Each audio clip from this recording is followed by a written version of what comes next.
Hi, this is Arjun N reporting for Kids First and today reviewing Godzilla, King of the Monsters.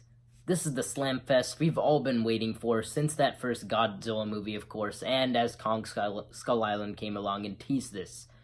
And it delivers, but there are quite a bit of bland plot points and characters, but really the excellent cinematography and special effects really just immerse the audience into this big fighting ring, and it just kind of makes up for that.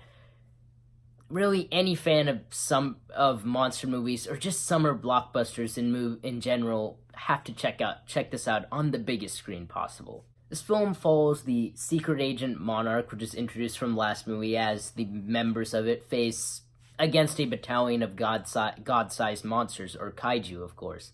And these include the likes of Mothra, Rodan, and the ultimate mastermind, the three-headed Ghidorah, of course.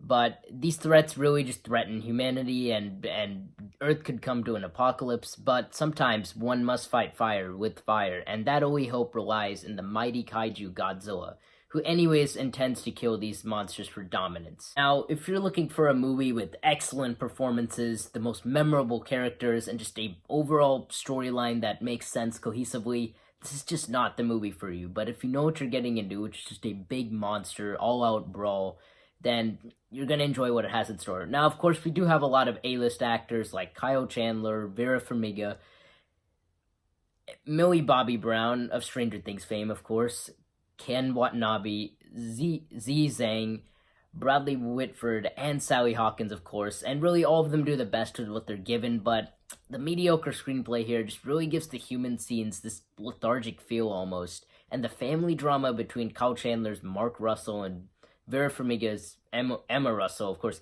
just felt out of place, and it really just adds nothing to the overall plot. Thankfully, Millie Bobby Brown adds a complex perspective as their daughter, and, you know, she kind of just has that signature defiant attitude. I will have to say, though, Bradley Whitford was a really memorable character here, and I just really love his comic relief overall, and I did quite like Charles Dance's Jonah Allen, who was a great addition. He's really just a veteran actor who's always out there in movies, and I just love how he's, you know, kind of a bad guy here. But it's really all in the kaiju here with their unique designs and characteristics. Like, for example, I quite enjoyed Ghidorah's banter between each of his three heads. You know, they kind of had their own personalities. Now, of course, we do get a pretty good direction from Michael Dougherty.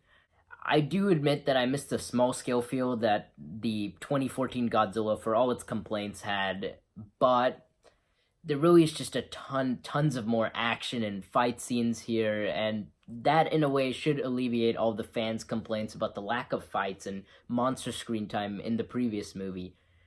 The soundtrack is, of course, helmed by Bear McCreary, and it just roars, paying much respect to the original themes that started it all. Of course, do get a good message here, and the commitment of family, whether it is from the Russells or between the fellow Monarch crewmates, which I quite enjoyed, because how many times do we have to see families argue and get over each other? It was quite enjoyable to watch, you know, just friends be natural here. I do give this movie a 4 out of 5 stars, and I do recommend it from ages 10 to 18, as there are a lot of intense monster fights and some language. This is Arjun N reporting for Kids First. Thanks for watching.